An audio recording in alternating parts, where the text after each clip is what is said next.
नमस्कार दर्शकों, जय श्री कृष्णा। स्वागत है आपका हमारे चैनल वी आर एस्ट्रोलॉजी में।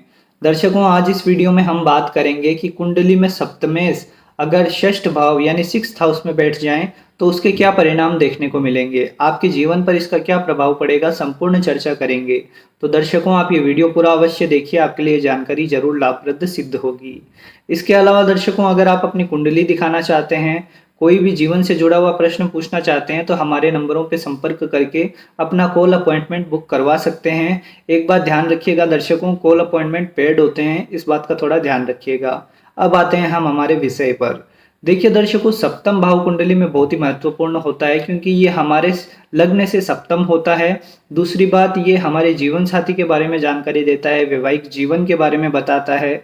साथ ही साथ व्यापारिक साझेदारी को भी सप्तम भाव से देखते हैं हम।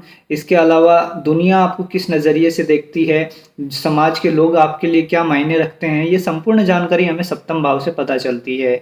अगर देखिए सप्तमेश अपने से द्वादश भाव में जब चले जाएंगे यानी सिक्स्थ हाउस में चले जाएंगे तो वो कहीं ना कहीं थोड़े तो कमजोर रहेंगे क्योंकि सिक्स्थ हाउस रोग ऋण शत्रुओं का माना जाता है। यहाँ पर जब सप्तमेश जाएंगे तो थोड़ा सा वो वैवाहिक जीवन को डिस्टर्ब करने का काम कर सकते हैं।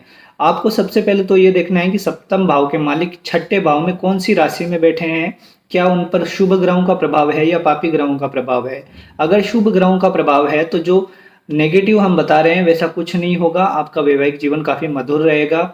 अगर अशुभ ग्रहों का प्रभाव रहा तो फिर आपके लिए दिक्कतें बढ़ सकती है। देखिए दर्शकों, इसका सबसे पहला रिजल्ट तो ये देखने को मिलेगा कि आपके जीवन में थोड़ा संघर्ष बढ़ जाता है। चाहे आप जॉब करते हो या व्यापार में हो, आपके लिए संघर्ष बढ़ जाते हैं। स्ट्रगल करने के बाद ही आपको सफलता मिलती है। यानी जहां लोग थोड़ी मेहनत में सफल हो जाते हैं वैसा आपके साथ नहीं होगा। आपको कड़ी मेहनत करना पड़ता है किसी भी रिजल्ट को प्राप्त करने के लिए। इसके बाद दर्शकों, देखा जाए तो ये कई बार यहाँ पर आपको नुकसान भी पैसे का होता है। यानी कई बार आपके पैसे किसी चीज में डूब जाते हैं या कोई अपने रिश्तेदार ही आपके पैसे का नुकसान करवा देते हैं, ऐसी स्थिति भी उत्पन्न हो जाती है। कई बार व्यक्ति अपने दिखावों के ऊपर अपने शौक पूरे करने के चक्कर में काफी ज्यादा कर्जों में फंस जाता है, ऐसी स्थिति भी उत्पन्न हो जाती है।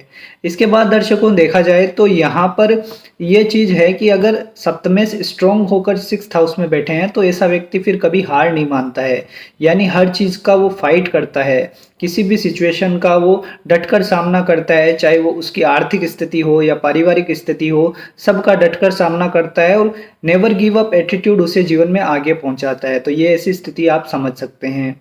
इसके अलावा दर्शकों, आगे देखें तो ऐसे लोग कई बार देखिए थोड़े स्ट्रेट फॉरवर्ड ज़्यादा हो जाते हैं तो लोग आपको इगोस्टिक समझ सकते हैं। कई बार आपको लोग घमंडी समझते हैं, परंतु आपको मुंह पर बोलने की जो आदत हो जाती है उस कारण लोग ऐसा सोचते हैं। आपको किसी को साबित करने की ज़रूरत नहीं है क्योंकि आप अपने आप को जानते हैं। इसके बाद दर्शकों देखें तो आपके लाइफ पार्टनर आप इस तरह समझ सकते हैं कि वो मेडिकल फील्ड से हो सकते हैं, जुडिशरी के फील्ड से हो सकते हैं, लॉ आदि में वो काम कर सकते हैं, या फिर वो जो डेली रूटीन वाली जॉब्स होती हैं उनमें भी वो काम करते हुए दिख सकते हैं।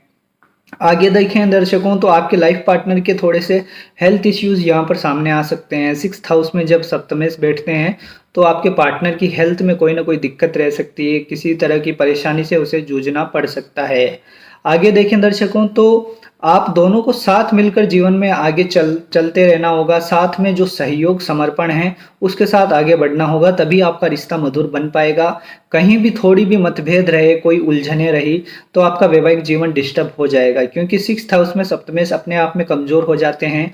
और अगर आपकी कुंडली में किसी भी तरह पापी ग्रहों का प्रभाव इस पर पड़ जाता है तो फिर वैवाहिक जीवन में काफ़ी ज़्यादा परेशानियां आती हैं, हेल्थ इश्यूज आते हैं, मतभेद होते हैं, कई बार विचार नहीं मिल पाते, तो ऐसी स्थिति देखने को मिलती है। अगर सप्तमेश मजबूत होकर बैठे हैं तो आपको 1% भी चिंता नहीं करनी है, आपका वैवाहिक जीवन बहुत अच्छा रहेगा, मधुर रहेगा।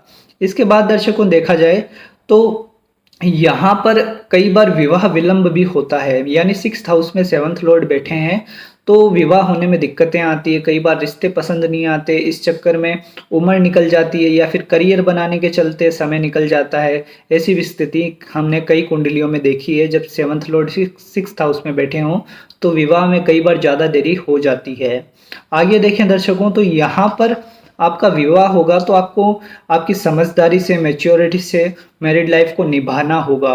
कई बार आपको थोड़ा-सा कॉम्प्रोमाइज़ भी करना पड़ सकता है, क्योंकि यहाँ पर देखिए स्थितियाँ होगी कि वो आपके रिश्ते को ख़राब करना चाहेंगी, ये ग्रह स्थितियाँ ही कुछ ऐसी हो जाएगी, परंतु आपको आपकी समझदारी, मैच्योरिटी का प्रदर्शन देना होगा और एक समझदारी से रिश्ते को आगे आगे लेकर बढ़ना होगा, अन्यथा आपकी मैरिड लाइफ़ ख़राब भी हो सकती है।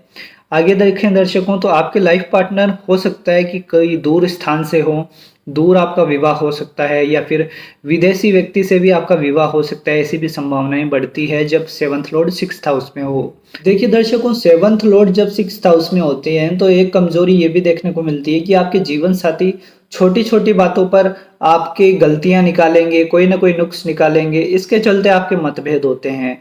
तो यहाँ पर आपको दोनों को अच्छा रिलेशन मेंटेन करना होगा, दोनों समझदारी, मैच्योरिटी से रिश्ता निभाएँगे तभी रिश्ता निभेगा, अन्यथा फिर मैरिड लाइफ़ में इश्यूज़ रहते हैं, कोई न कोई दिक्कत परेशानी बनी रहती है। ऑल ओवर देखा जाए तो 7th हाउस के लॉर्ड का 6th हाउस में बैठना इतना शुभ नहीं है। अगर वो अपनी उच्च राशि में बैठे हों, स्वराशि में बैठे हों, शुभ ग्रहों के प्रभाव में हों, तो फिर आपको कोई चिंता नहीं करनी, आपका वैवाहिक जीवन काफ़ी अच्छा रहेगा। कहीं से भी वो पीड़ित हो जा रहे हैं, कमज़ोर हो जा रहे हैं, तो फिर आपके लिए दिक्कतें बढ़ सकती है। कई बार ये सेपरेशन तक की भी नौबत ला देते हैं।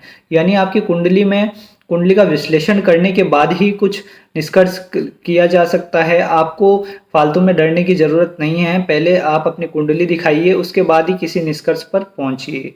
अगर दर्शकों ये जानकारी पसंद आई हो तो इस वीडियो को लाइक करिए।